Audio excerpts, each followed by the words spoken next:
नमस्कार। नमस्कार। बास्तव सत्यर अनुसंधान सप्तम अध्याय आज आलोचना करिबा जे मनीष मनर भय दूर हेब केमिति एवं मनीष केमिति निजर अंतर्ज्ञान सृष्टि करिबार समर्थ होई निजକୁ जने प्राकृतिक कृति मनीष भली गढ़ी पारिबो और जीवनर प्राकृतिक स्वाद को अनुभव करि पारिबो। केवल मनीष नुहे बरं सबु प्राणी मनरे भय रही है जहाँ एक प्राकृतिक गुणधर्म हेले अन्यान्य पशु मानक भय एवं मनीष मनर भय केवल मृत्यु सहित समांतराल होइथिबा बेले मनीषर किंतु अन्यान्य भयावहतार सीमा नाही। कारण कौन? प्रायतः सबु प्राणी जगत रे केवल आक्रमण जनित मृत्यु भय ही रही है जहाँ मनीषों क्षेत्र में मध्य अनुरूप ढंग से देखा मिले। एतद्व्यतीत मनीषर असंख्य भय सृष्टि होता है मनरे विभिन्न समस्या को नहीं। धनहानि, शरीर व्याधि, सामाजिक मर्यादा क्षुण्ण, भविष्यत तथा पारिवारिक सुरक्षा ठार आरंभ करी आहुरी अनेक भय रही है मनीष मनरे जहाँ सबू आमे निज अंगे निभाई था। ये सबू जीवन थाउ थाउ पृथ्वी पृष्ठर घटना गुड़िक व्यतीत मृत्यु परवर्ती जमजंत्रणा जनित भय मध्य एक सांघातिक भयावहता सृष्टि करता है मनीष मनरे जहाँ आज केही देखि नाहंती बरं एक कुहेलिकार छाया भली सबुबेले घूरी बुलुଥାଏ आम मनरे। केवल मृत्यु जहाँ समग्र प्राणी जगत पर एक अनिवार्य सत्य व्यतीत आउ सबुगुड़िक भय प्राकृतिक नियम बहिर्भूत जहाँ मनीष निजे ही सृष्टि करिछि। जड़े निर्बोध से मनुष्यकृत भयगुड़िकर छंदी होई जीवनर प्रत्येक समय भयभीत होई जीवन अतिबाहित करुଥାଏ।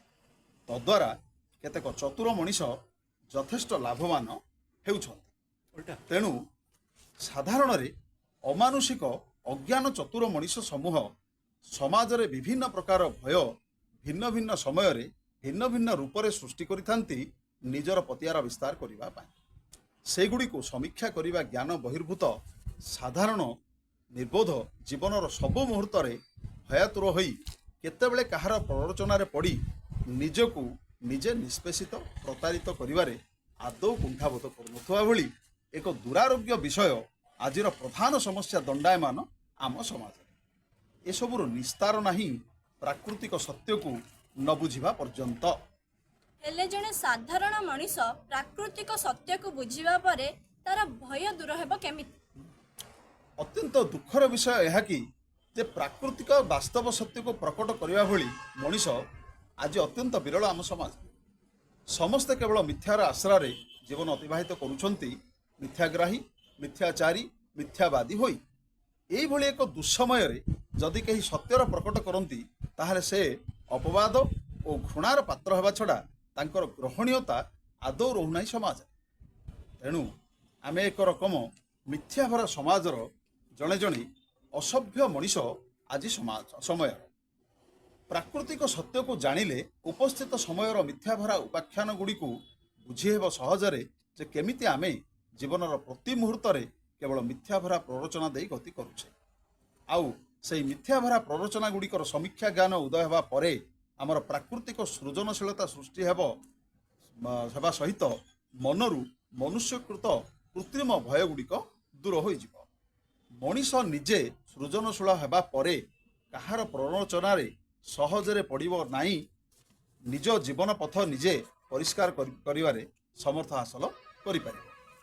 ताहा द्वारा मनीष जीवनर वास्तवता उपरे ज्ञान आहरण करी निजकू जड़े वास्तव कृति मनीष भली गढ़ी तोलिबारे सहजरे समर्थ होई पारिबो। वर्तमान मनरे प्रश्न उठुची जे जड़े साधारण मनीष आज समय ए सब करबा कौन सहज कार्य आउ ताहार प्रकृत पद प्रदर्शक किए अछंती जे से तार संधान पाइबो केमिति? कहुଯାଇଥିବା विषय गुड़िक एते सहजरे आम समाज रे आज समय उपलब्ध नुहे यह सत्य।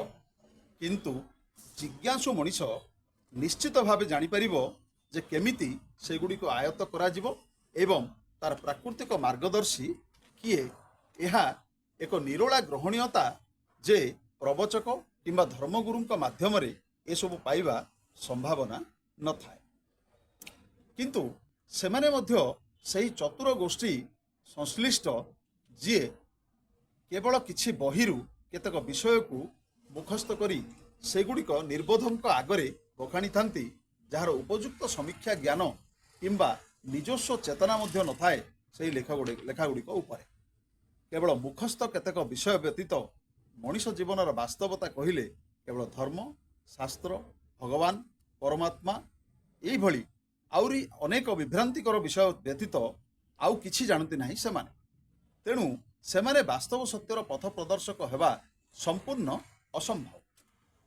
ବାସ୍ତବ ସତ୍ୟକୁ ଜାଣିବାକୁ ହେଲେ ଜଣେ ନିଃସ୍ୱାର୍ଥ ନିର୍ବିକାର ମଣିଷର ଆବଶ୍ୟକତା ରହିଥାଏ, ଯିଏ ଜୀବନର ସବୁକିଛି ଜଳାଞ୍ଜଳି ଦେଇଥାଏ ସମାଜ ସଂସ୍କାର ପାଇଁ। ନିଜସ୍ୱ ସ୍ୱାର୍ଥରୁ ସମ୍ପୂର୍ଣ୍ଣ ଭିନ୍ନ ସେହି ମଣିଷ ହିଁ ବାସ୍ତବ ସତ୍ୟର ପଥ ପ୍ରଦର୍ଶକ ହୋଇପାରିବେ, ଯାହାଙ୍କୁ ଆମେ ଅନୁସନ୍ଧାନ କରି ବାହାର କରି ତାଙ୍କରି ପ୍ରେରଣା ନେବାକୁ ହେବ। ଜଣେ ସତ୍ୟ ସାଧକ ହିଁ ମଣିଷକୁ ସୃଜନଶୀଳତା କରି ସୃଷ୍ଟି କରିବା ଶିକ୍ଷା ଦେଇପାରିବେ। ପ୍ରଥମେ ଉପଯୁକ୍ତ ଶିକ୍ଷା ଗ୍ରହଣ କରି ନିଜକୁ ସୃଜନଶୀଳ କରିବାକୁ ହେବ, ତାହେଲେ ଯାଇ ମଣିଷ ମନରୁ ଭୟ ଦୂର ହୋଇପାରିବ। ମନରୁ ଭୟ ଦୂର ହେଲେ ହିଁ ଜୀବନ ସାର୍ଥକ ହେବ ଏବଂ ମଣିଷ ଜୀବନର ପ୍ରକୃତ ଅର୍ଥକୁ ବୁଝି ପ୍ରାକୃତିକତାକୁ ଅନୁଭବ କରି ମଣିଷ ଜୀବନର ପ୍ରକୃତ ସ୍ୱାଦକୁ ଅନୁଭବ କରିପାରିବ। ଅର୍ଥାତ୍ ସବୁରି ମୂଳରେ ରହିଛି ନିଜର ଚେତନା ତଥା ସୃଜନଶୀଳତା, ଯାହାକୁ ପ୍ରଥମେ ସୃଷ୍ଟି କରିବାକୁ ହେବ ଆମକୁ। ଆଗାମୀ ଅଧ୍ୟାୟରେ ଆଲୋଚନା କରିବା ଯେ ମଣିଷର ସୃଜନଶୀଳତା ସୃଷ୍ଟି ହେବ କେମିତି ଏବଂ ତଦ୍ୱାରା ମଣିଷ ସତ୍ୟର ଅନୁସନ୍ଧାନ କରି ମନର ଭୟ ଦୂର କରିପାରିବ କେମିତି। ଆଜି ପାଇଁ ଏତିକି। ଧନ୍ୟବାଦ।